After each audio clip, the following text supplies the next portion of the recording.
Well, hello everyone. Let's turn this down a skosh. What do you say? Hey, how are you? Welcome to Sinister Sunday. I am your pal Bo. I am coming in a little hot, so bear with me. But um, it's gonna be okay. So, pardon me. While we are getting started, first of all, hope you had a very good Christmas. Hope you got everything that you wanted. If you didn't, then I hope that you have filed complaints with the appropriate authorities, because that is garbage. Um, let's see.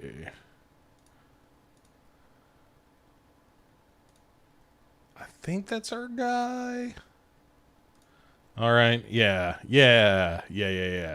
Okay.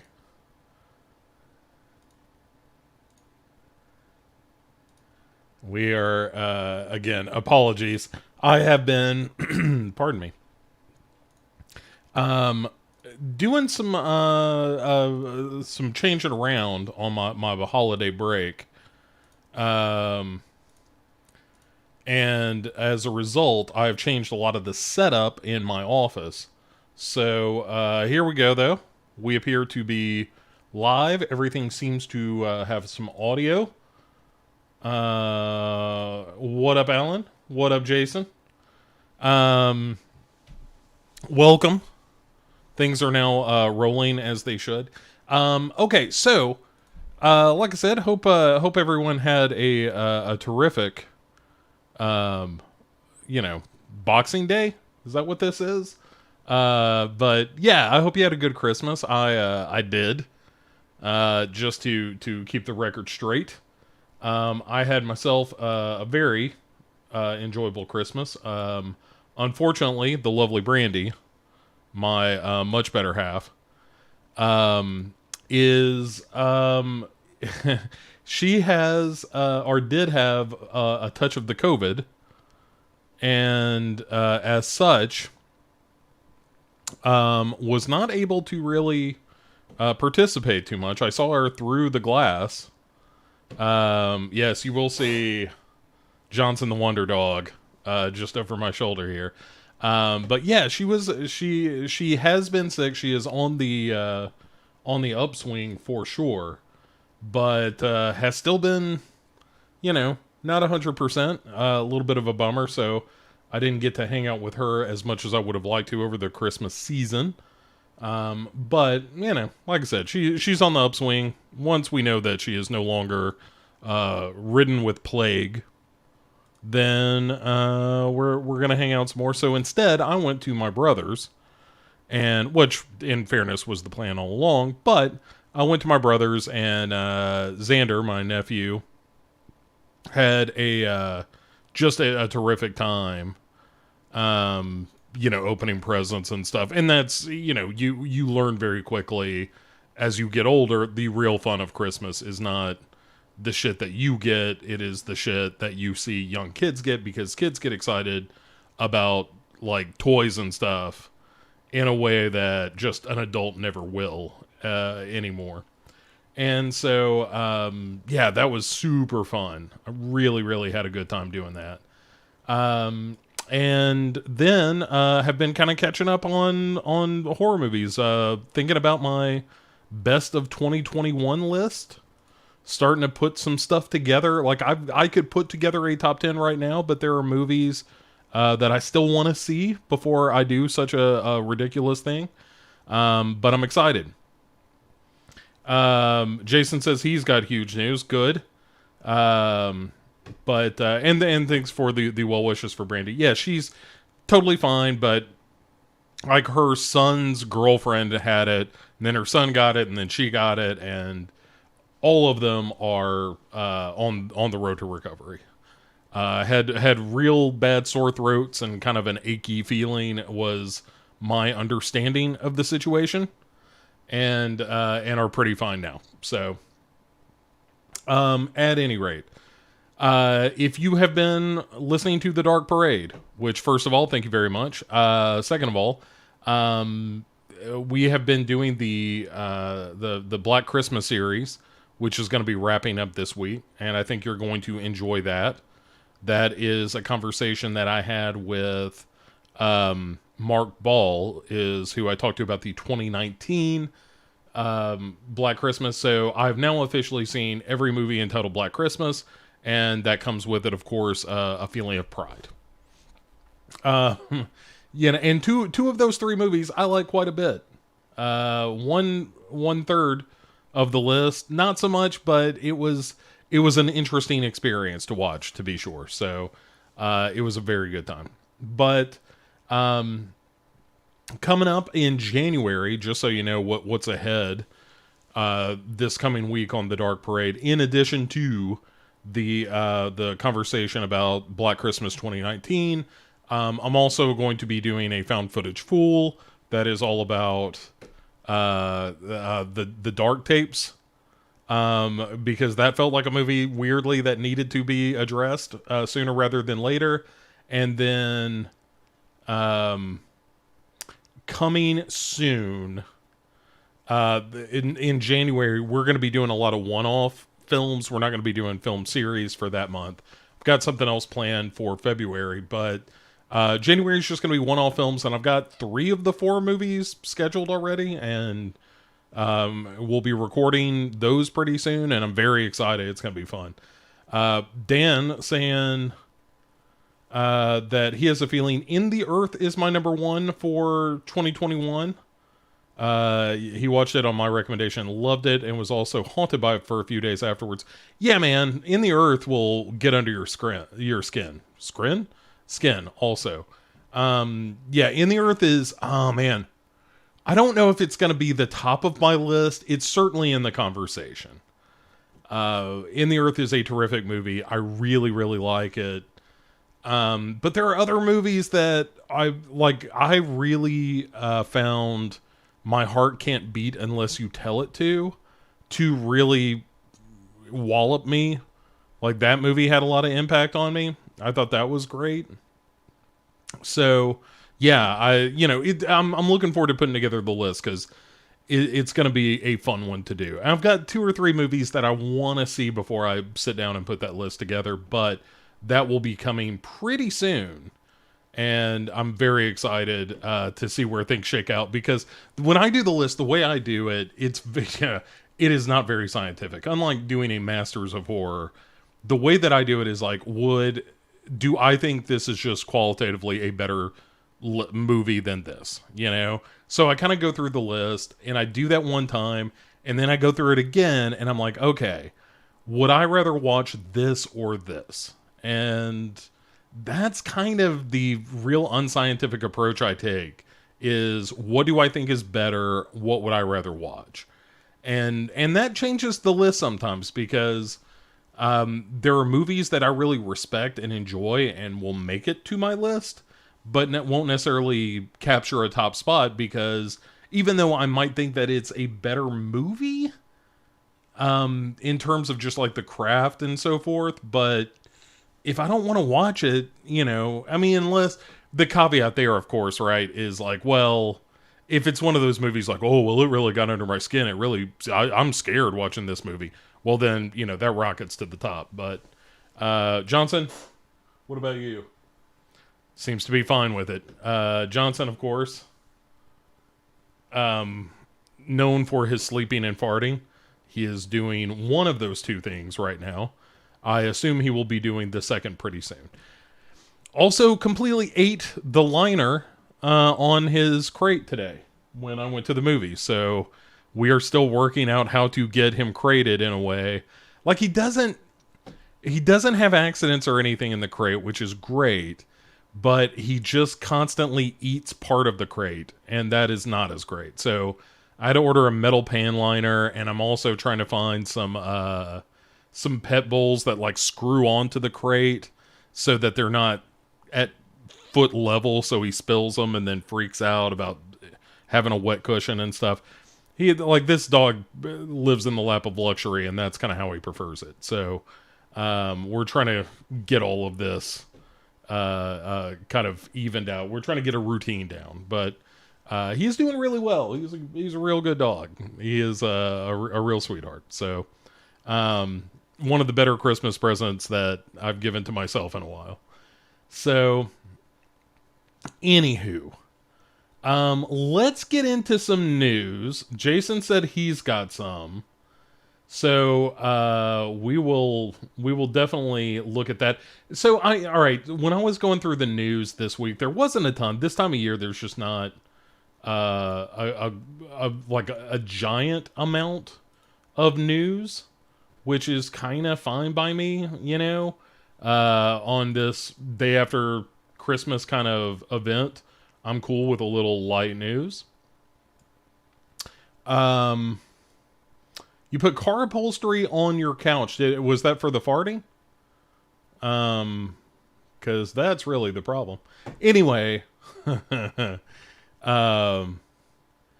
saying he uses the twins to fart blame. I mean, that tracks also. Okay, so news story number one is A Nightmare on Elm Street has now been inducted into the National Film Registry, which means that like a pristine as possible, a copy will be preserved there as one of the great films of all time and worthy of preservation. And I think that's very cool. Not a lot to say about it. I mean, Wes Craven, poor guy, has passed on. And but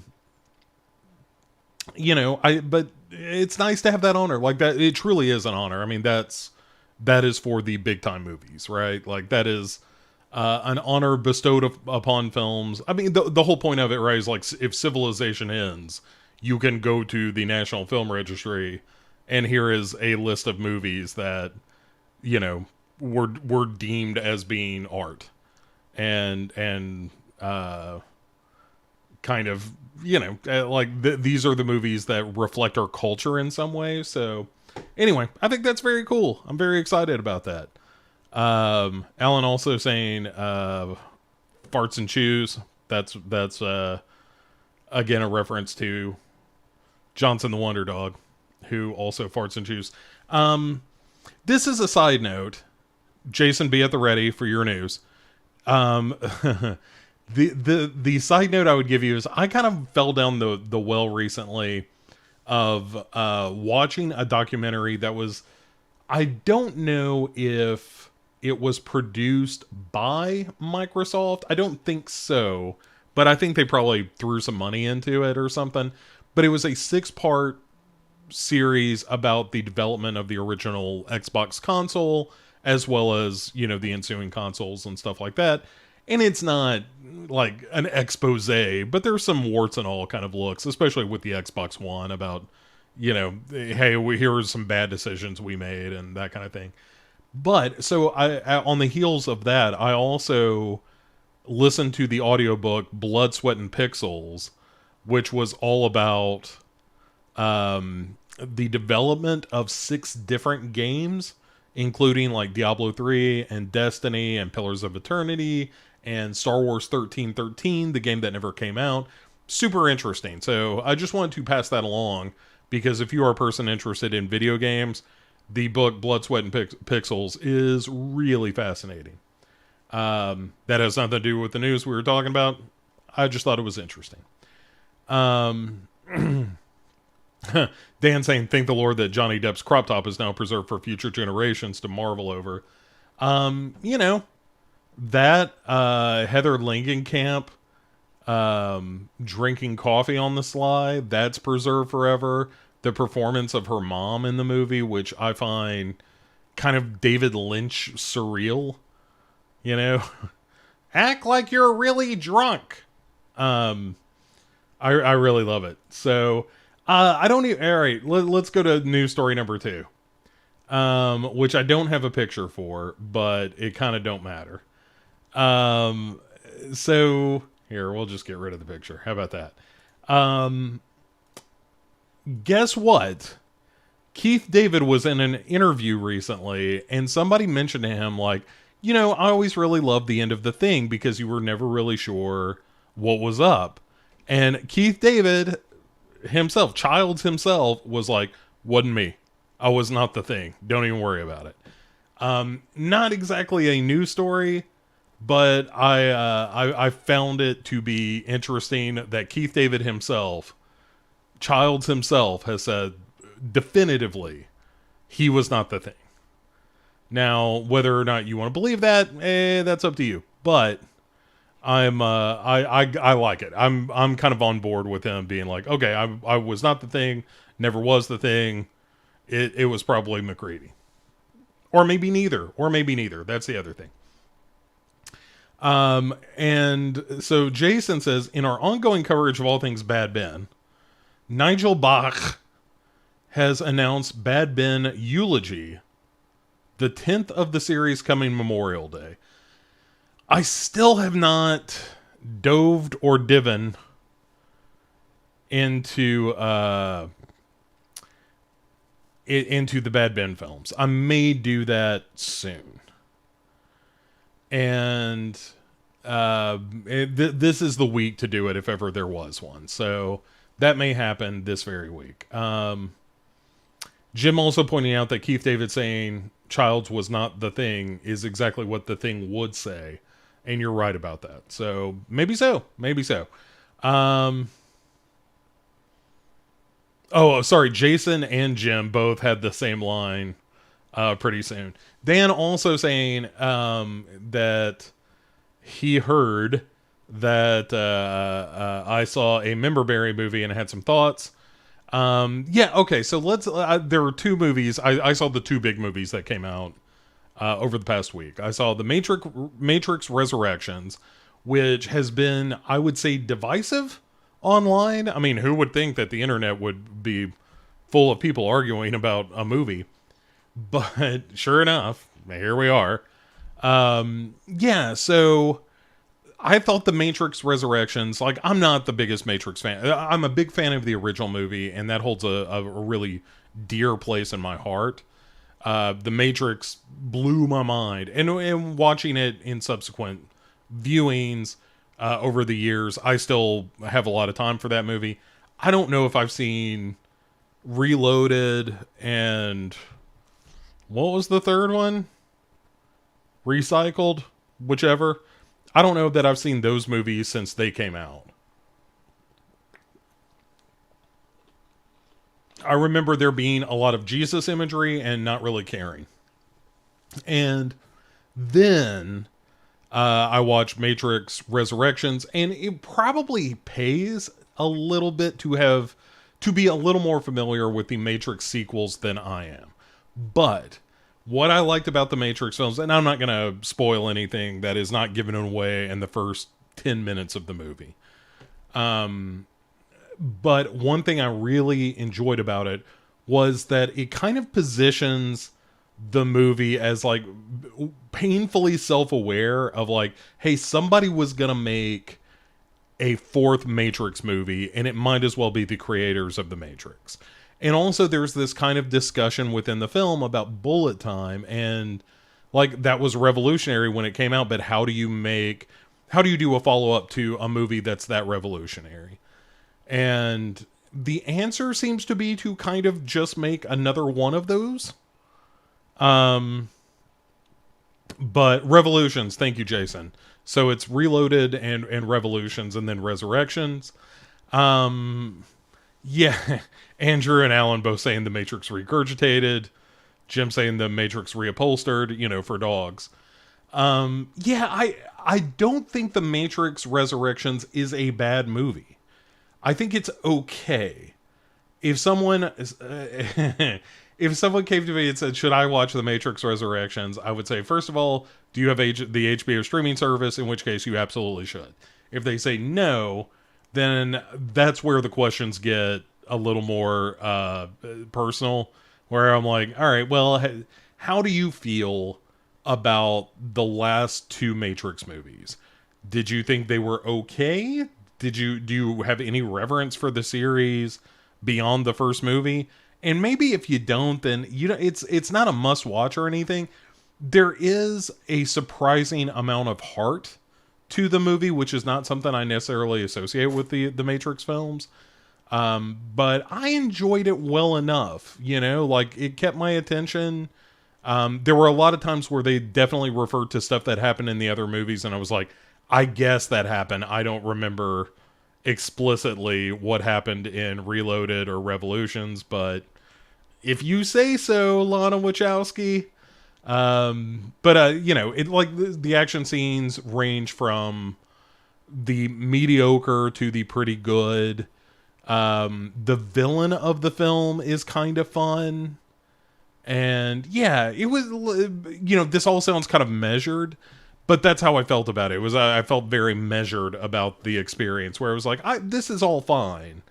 And I think intellectually there's some interesting ideas going on in it, but I don't know that I certainly wasn't blown away by it. Like, when you see there's just no recapturing that, right? Like, it's like, how audiences must have felt seeing the Wizard of Oz go from color, or from black and white to color, and just feeling like, what in the fuck is happening?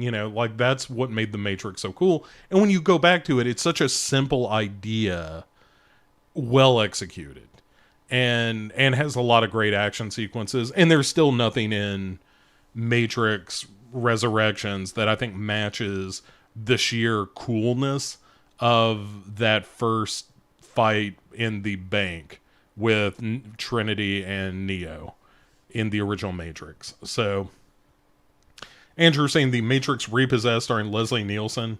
Bite your tongue, sir.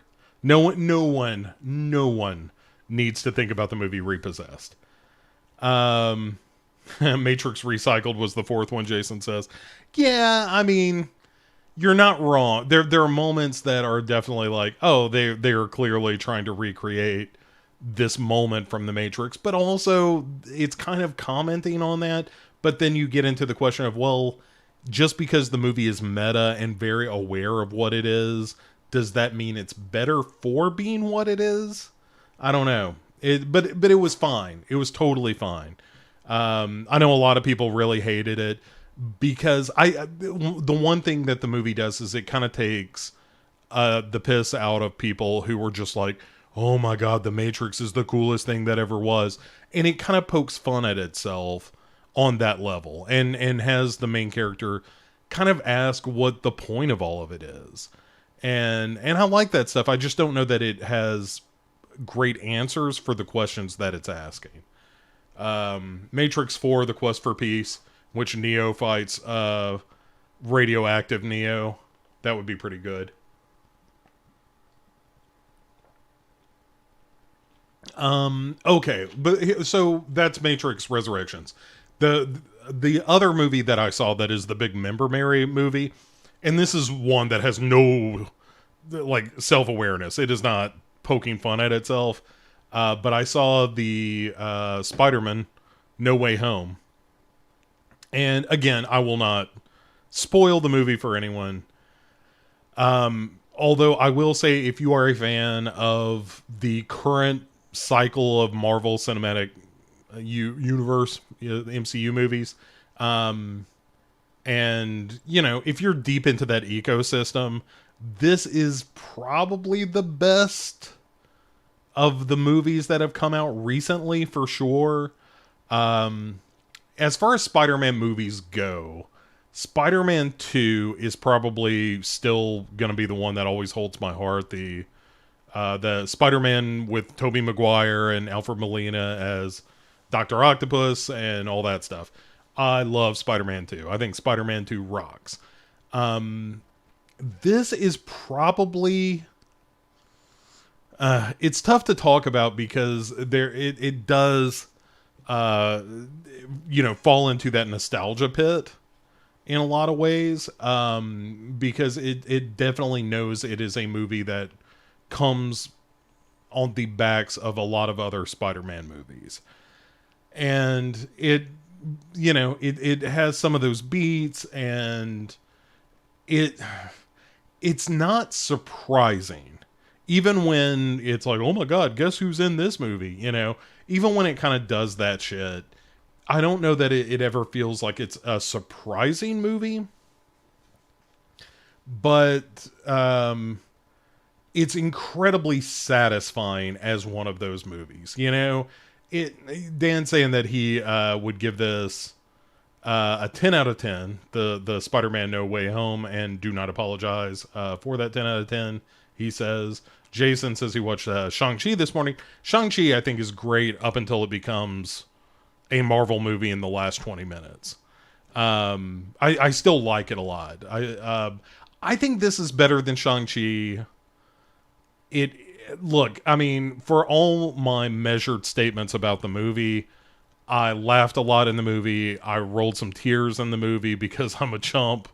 And there were events in the film that legitimately tugged at my heart. It made me give a shit about some Spider-Man movies that I don't really give a shit about. And that's maybe the real magic of it, is that I was like, yeah, maybe I need to rethink how I feel about those Andrew Garfield Spider-Man movies. And then I was like, no, I don't. No, I don't. Those aren't very good movies. And that's no fault of Andrew Garfield, who I thought was a fine Spider-Man, but I don't need to rethink that too much. But there's a moment in the movie actually 2 moments in the movie where I was legitimately emotional. And you know, Dan, if you've seen it, you probably know the 2 moments. But yeah, Jim says, I haven't seen it yet because of the plague, so I'm covering my eyes and ears for now.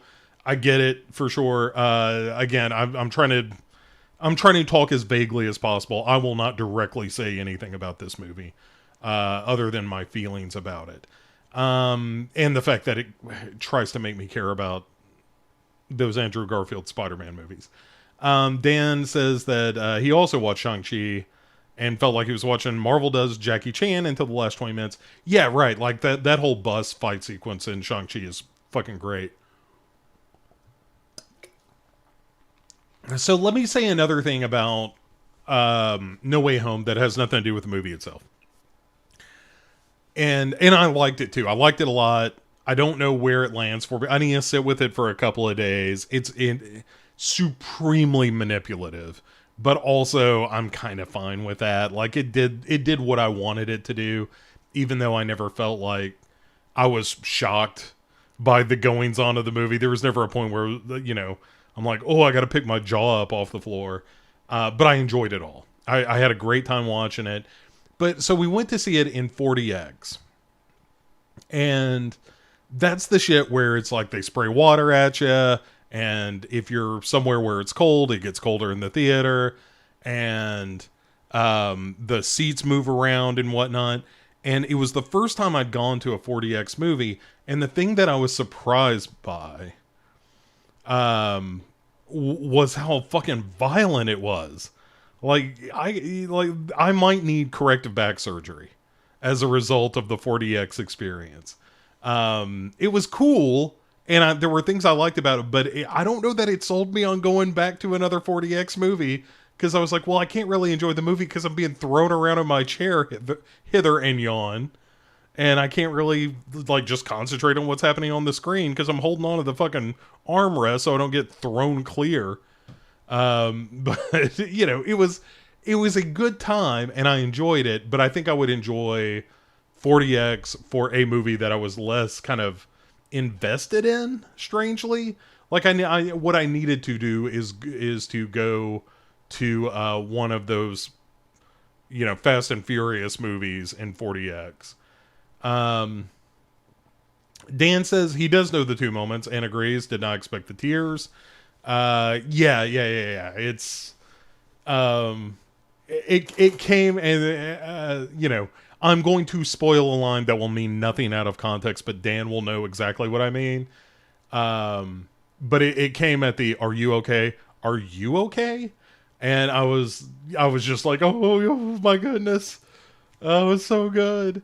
Yeah, it was really great. And Dan also says it felt less manipulative than Ghostbusters Afterlife, as in the emotional pulls were more organic. Yeah, I think it earns it, but it kind of earns it on the back of other films, you know? But yeah, like I think you have to be a bit of a fan of the Spider-Man series, not just the current cycle, but I think you have to have been into the Spider-Man movies before these Spider-Man movies to get the emotional payoff of some of that stuff. But then again, if you're going to see Spider-Man No Way Home, I guess they're kind of assuming you've probably seen a couple of Spider-Man movies. Jim says, I rewatched the Garfield Spider-Man movies recently and would rather have watched the actual Garfield movies instead. Yeah, man, like, that's the thing. If you remember when Andrew Garfield showed up at Comic-Con dressed as Spider-Man and kind of had this emotional moment where he talked about how important it was for him, how like what an important character Spider-Man was for him. Not just in playing him, but what Spider-Man meant when he was a kid. And, Spider-Man has always been my favorite superhero because at the end of the day, he's just a kid. And he's trying to figure shit out. And a lot of times he gets it wrong. And he's a little bit of a wiseacre, as the kids call it, and all that stuff. And I just love that about the character. And I think Andrew Garfield really wanted to bring that to Spider-Man. And I don't think he's bad. I don't think those movies are good. I think he is good, especially as Peter Parker, not so much as Spider-Man. And weirdly, I kind of have the that feeling about Tobey Maguire. I almost said Hooper. Tobey Maguire Spider-Man, where I kind of like him more as Spider-Man than I do Peter Parker. Like, I needed Andrew Garfield as Peter Parker and Tobey Maguire as Spider-Man to make the perfect Spider-Man. But honestly, I think Tom Holland does a fantastic job. He's got that boyish face and looks young and all that stuff. And I think he works great in that role. Alan saying Martyrs in 40X. Shit. Oh, yeah. Just get the splatter effect alone. One of my favorite things was there's on the armrest, there is a button in those 40X theater that says water on, water off. So if you don't feel like getting spritzed, you can turn that off. But I think that's pretty fun. Andrew says that 40X seems like a fad, like how everything had to be in 3D IMAX a few years ago. And I actually saw this in 3D as well as 3D 40X. So 3040X? I don't know. But I still like those 3D effects. I was one of those suckers that had a 3D plasma TV, and before the power supply died on it, I still used it a lot. I think those 3D, like the active 3D stuff, I think is really cool. I'm a sucker for that shit. And let's see. Andrew says, I've been a fan since the early 80s live action Spider-Man series. Yeah, Spider-Man is cool. Jason saying the Garfield Spider-Man says, I hate Mondays. And Dan saying, I must say Andrew Garfield is a very, very good actor in the last few years. I've seen me really appreciate his talent. Yeah, I agree. I think he's great. Jim says, Toby Hooper Spider-Man would have been a trip, or Hooper Garfield. Like, Toby Hooper would have been so, like, he wouldn't have had to swing on webs. It would have just been streamers of cocaine.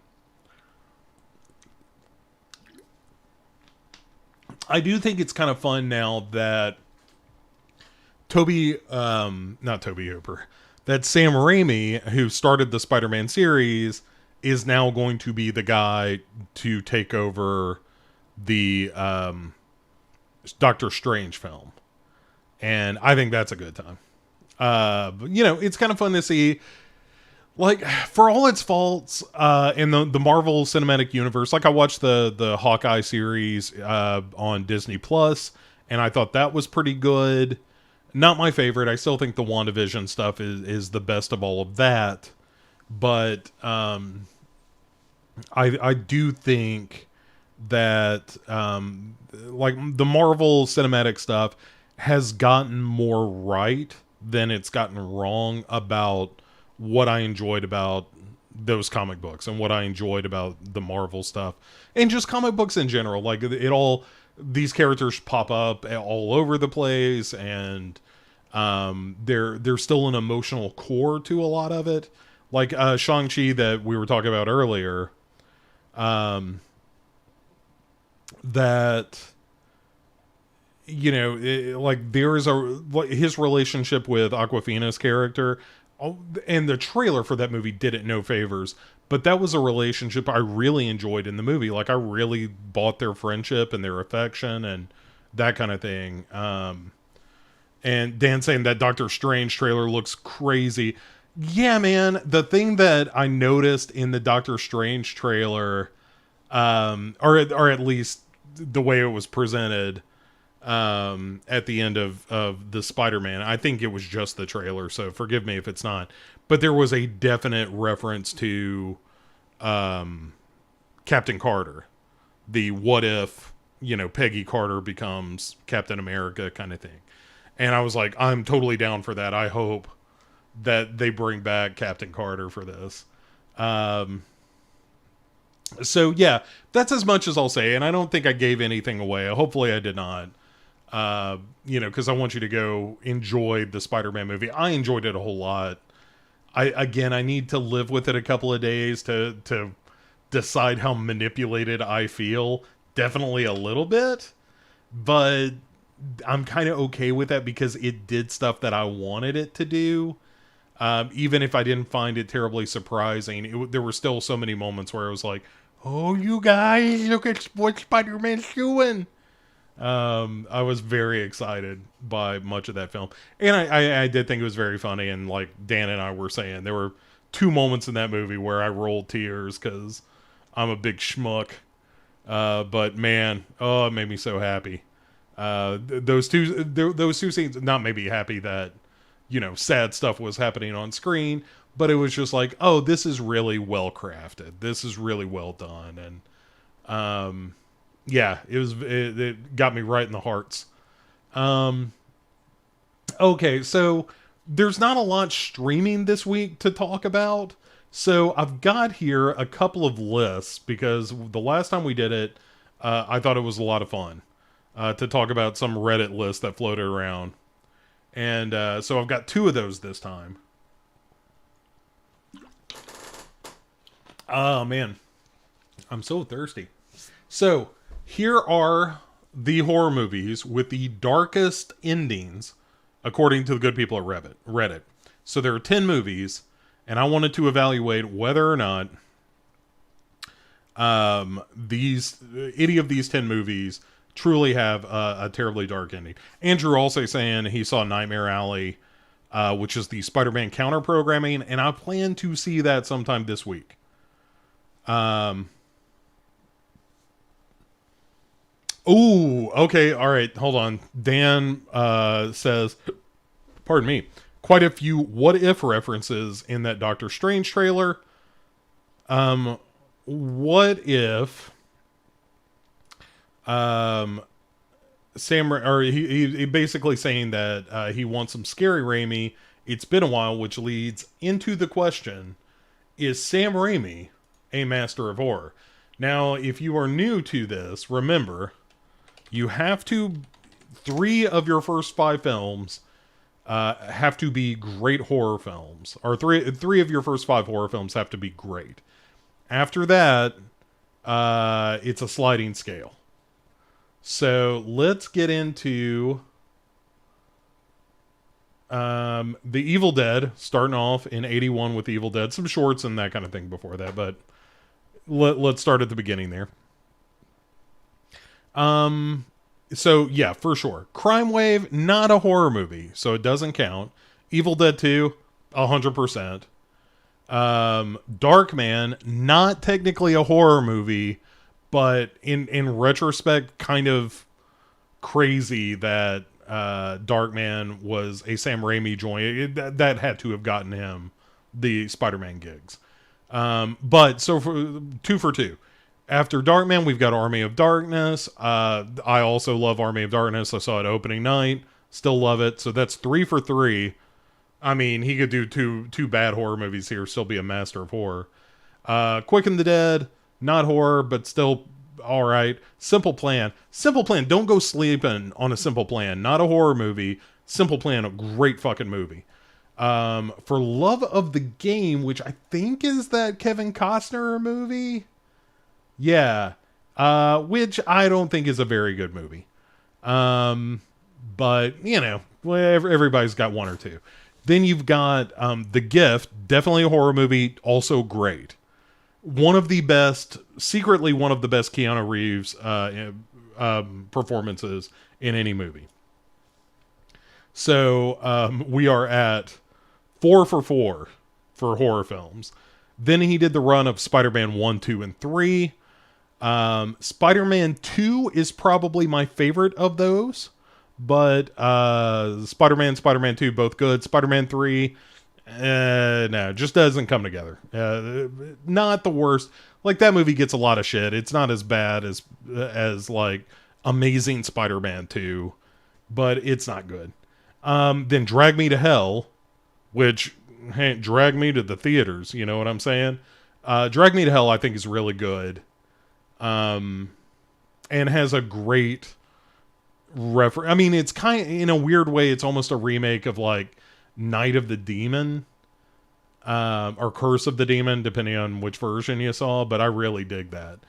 So I think that's great. Oz the Great and Powerful, not very good. And then his next feature, you guys, is he did a little bit of TV, did like the first episode of Ash vs. Evil Dead, did some of a show called Rake, did that 50 States of Fright stuff for QB. But then the next movie is Doctor Strange in the Multiverse of Madness. Also, not a horror movie. But kind of a bummer that he hasn't done it. The King Killer Chronicle is after that, which is, I don't know. That sounds kind of fantasy-esque. Doesn't look like he's got another horror movie on the horizon. He needs to make one. Somebody needs to give him, like, here's $10 million, go make us a horror movie. And you can only spend $10 million. So yeah, Sam Raimi, unquestionably a master of horror. You can argue there are moments within Spider-Man 2, totally a horror movie. Okay. Yes, the science does not lie, as Dan says. Andrew also says, did Raimi say that his Doctor Strange was going to be the closest the MCU has gone to a horror movie? That has been the rumor, that he is kind of doing an MCU horror film, but we'll see. Boz saying too many bad guys in Spider-Man 3. For Love of the Game, a Pick Six baseball movies. I mean, we're talking about the next season right now, and spoilers, everyone. I think it's going to be action movies. We had a good time with Invasion USA. I think we want to do some more of that. No, Boz, Oz the Great and Powerful, not Boz the Great and Powerful. But yes, Jim, you're right. Think science. And Dan is also right. That's better. Spider-Man 2, Spider-Man 2. Spider-Man 2, chock full of Evil Dead stuff. Andrew says Sam Raimi needs to make a Blumhouse movie. I don't know that I agree with that. I think you just need to limit his budget and tell him to go fucking nuts. But we'll see. I would love to see him do one more just straight ahead horror film, but I don't know. Okay, so darkest endings in horror movies. According to Reddit, we got 10 of these. Start at the bottom. Number 10, The Autopsy of Jane Doe. I disagree entirely. I mean, yeah, it's got kind of a grim ending, but it ain't one of the 10 darkest. Number 9 is Wolf Creek. Totally agree. Wolf Creek is a deeply unsettling movie, I feel. Also Jason saying, I know it's silly, but something about Spider-Man 3's Venom was genuinely unsettling. Yeah. Venom, the Topher Grace thing was a bad choice, but Venom itself was pretty creepy. Anyway, so Autopsy of Jane Doe, number 10, Wolf Creek, number 9. Wolf Creek, 100%. Number 8 is Funny Games. Totally agree with that. Funny Games has a deeply dark ending. So right now, all right, Boz already has his bet for number 1. And it's not what you think. And Jim, I'll tell you right now, The Vanishing, not on the list. Like, The Vanishing easily could have slipped into that Autopsy of Jane Doe slot and been appropriate. Lee says Jane Doe is only dark if you've only started seeing horror this year. Yeah, you're probably right. Number 7, so Autopsy of Jane Doe, Wolf Creek, Funny Games. Number 7 is The Mist, which I agree, incredibly bleak ending. Terrific, loved it, but it's bleak. Number 6 is The Descent, which I also agree with. If you saw the UK cut of it, not the American cut, but the UK cut, then yes. And what it was originally became the director's cut or whatever they called it. The Descent has a terrific ending, which is all incredibly grim. Number 5 is Source Code, which I've never seen, but I'll take your word for it, Reddit. But like somebody pointed out, Jim pointed out, The Vanishing is not on this list, and Source Code is. So, the 78 Invasion of the Body Snatchers, spoilers, not on this list, but you're right. And not on this list, but number 4, The Butterfly Effect. Are you fucking kidding me? The Butterfly Effect is the number 4 darkest ending.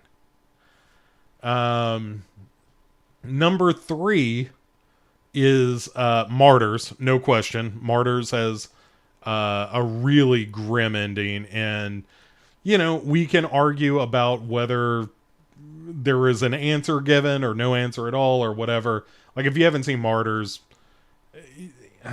you probably should at least once.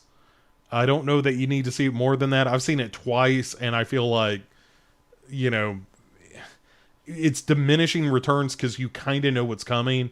But the first time you see Martyrs is a real, like, what in the ever-living fuck is happening? Boz saying Summer of 84, not on the list. Jim saying he hasn't seen Source Code, but he objects. Alan says Blowout. Blowout not on the list, but Blowout is a terrific call.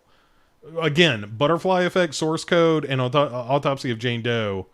Let's get rid of those and put, you know, Blowout and Vanishing. Anyway, so number 3, Martyrs. Number 2, Eden Lake, which is a really odd pick, but I don't disagree with it.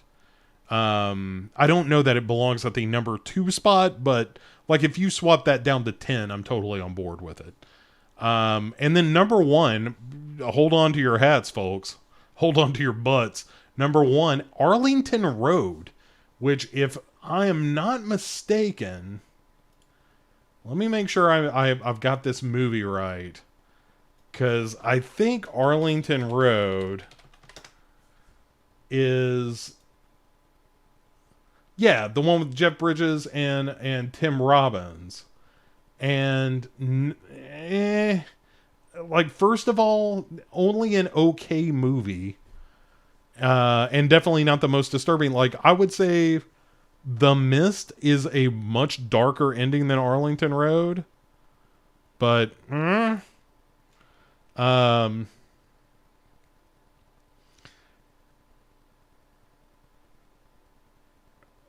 Lee says, hold on, Boz says he had Martyrs at number 2. Martyrs, as far as I'm concerned, Martyrs ought to be number 1, but Lee says Source Code and Butterfly Effect, huh? Somebody likes their modern sci-fi with a dark twist. Yeah, apparently so. Again, haven't seen Source Code, but whatever. Andrew says people forget about the movie that is Eels, aka Them, in favor of The Strangers. Eels is a much superior film to The Strangers. Probably belongs on this list above Autopsy of Jane Doe. Lee's cool with Eden Lake. Jim says Eden Lake is cool being there as well. Alan pitches Angel Heart, also a pretty good one. And yeah, I mean, we're getting the Arlington Road effect is like, is this really a horror movie or is this kind of a paranoid thriller? And normally I don't get too deep into those distinctions, but I don't know that Arlington Road is a horror movie. Okay, so that's number one of the list. The other one is in the same vein. It's the most horrific endings, according to Reddit. So one is dark, one is most horrific. You be the judge. This one has 13. And also will have some that clearly do not belong. Number 13 is The Blackcoat's Daughter, aka February. I don't know that the ending of that is horrific. I think it's sad. I think it's good. I don't know about horrific, though. So, number 13, already not impressed. Number 12 is The Martyrs.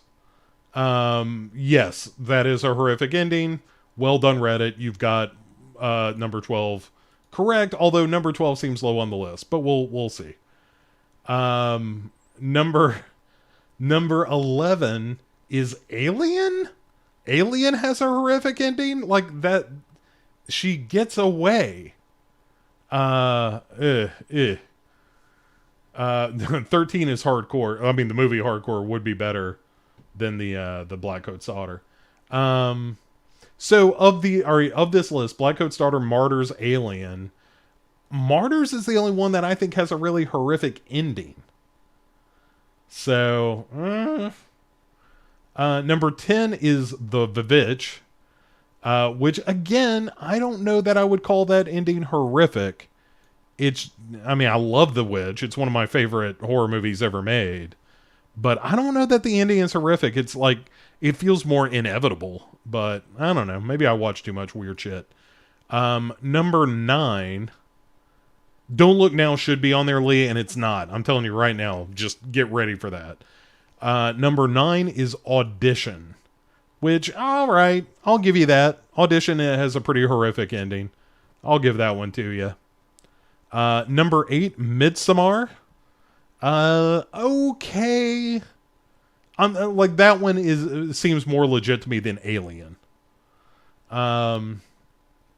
Lake Mungo also would be a good pick. Also not on this list. But all right. So, number 7 is Gonjiam Haunted Asylum, which I'm kind of on board with. That's one of my favorite found footage movies, and I think the end of that movie is legit very scary and horrifying. So I'm on board with Gonjiam.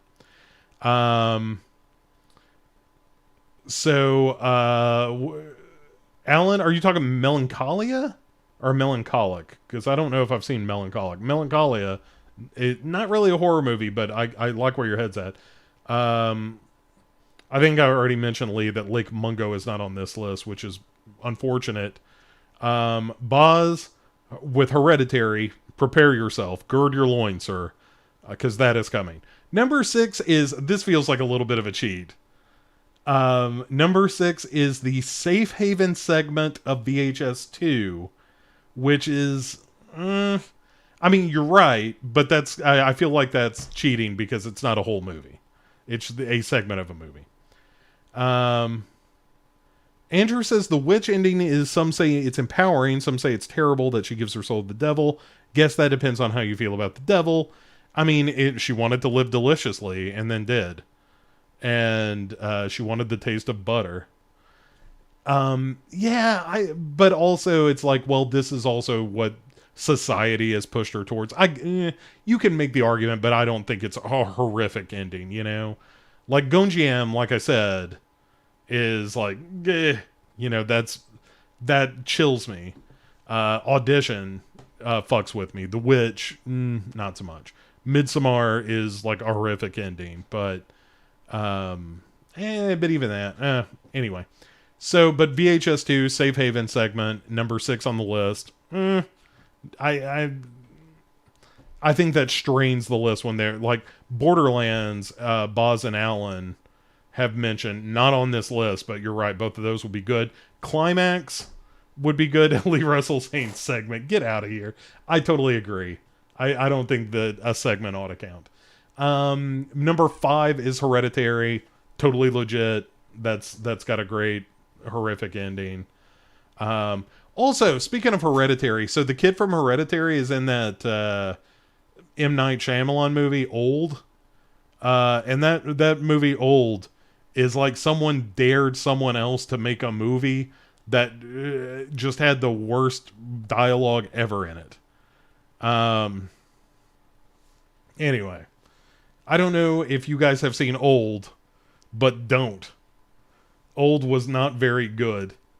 That was one of those that came up on me, like, I ought to watch this before the end of the year, because M. Night Shyamalan, I'm real hit and miss with. Some things I like, some things I really don't. Old, I really did not. I like the audacity is probably the word.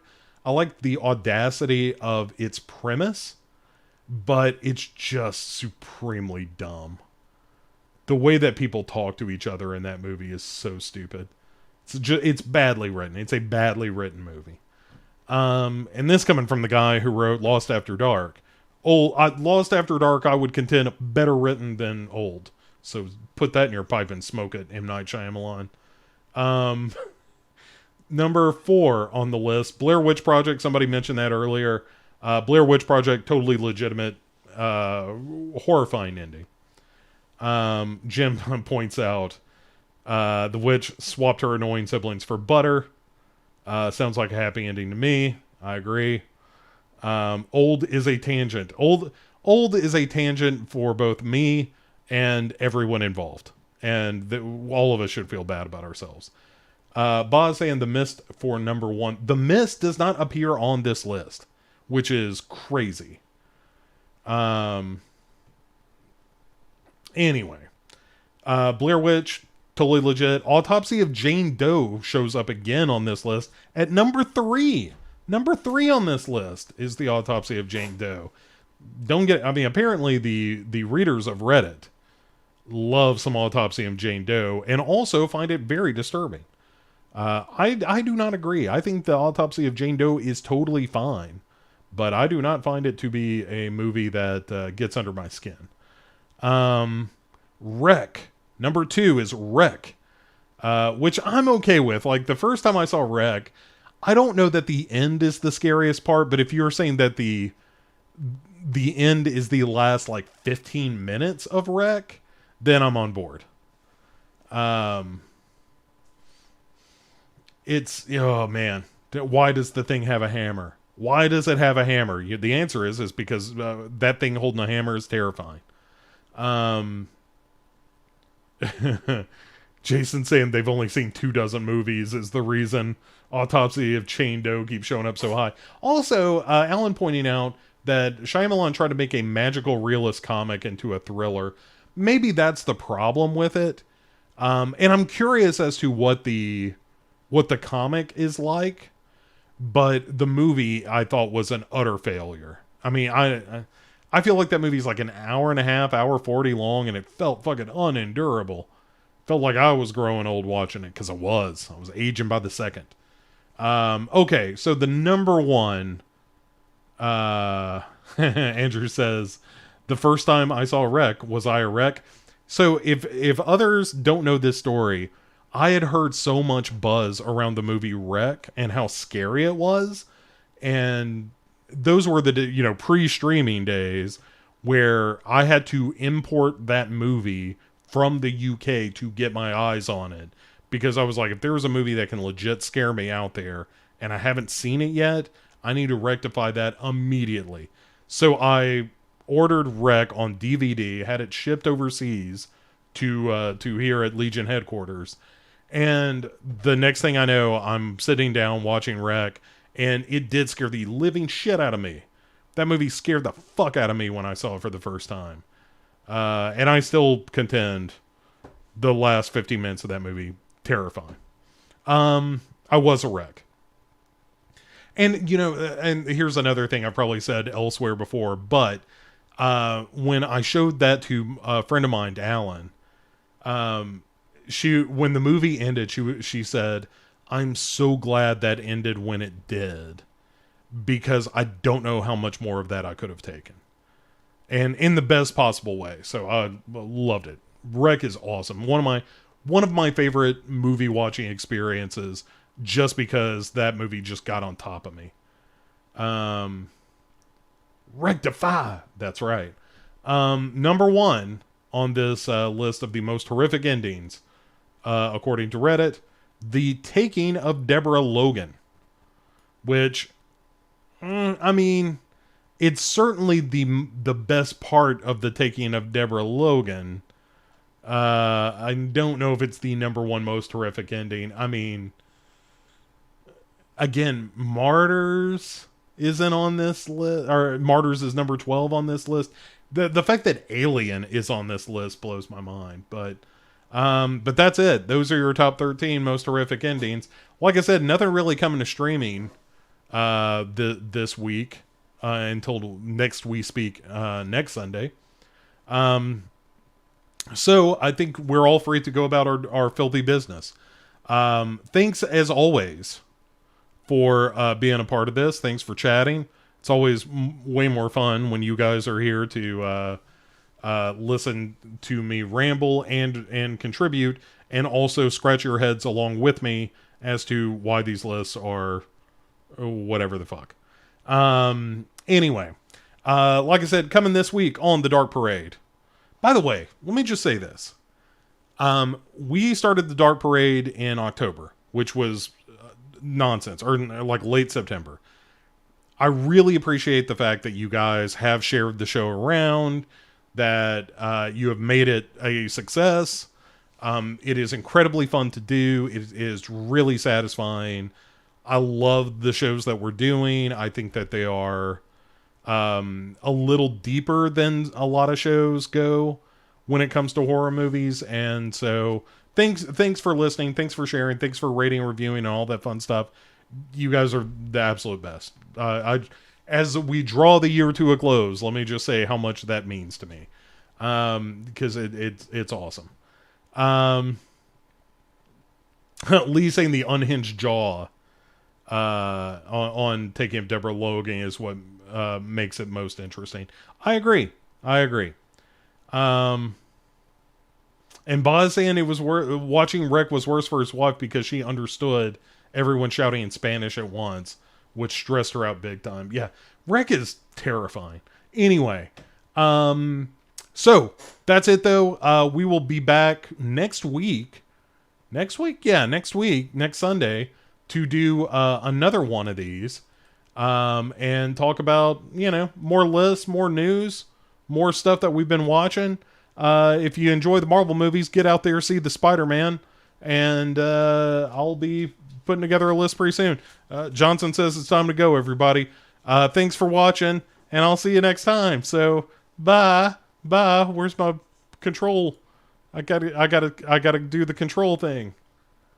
I've lost my control. Okay, bye everybody, bye.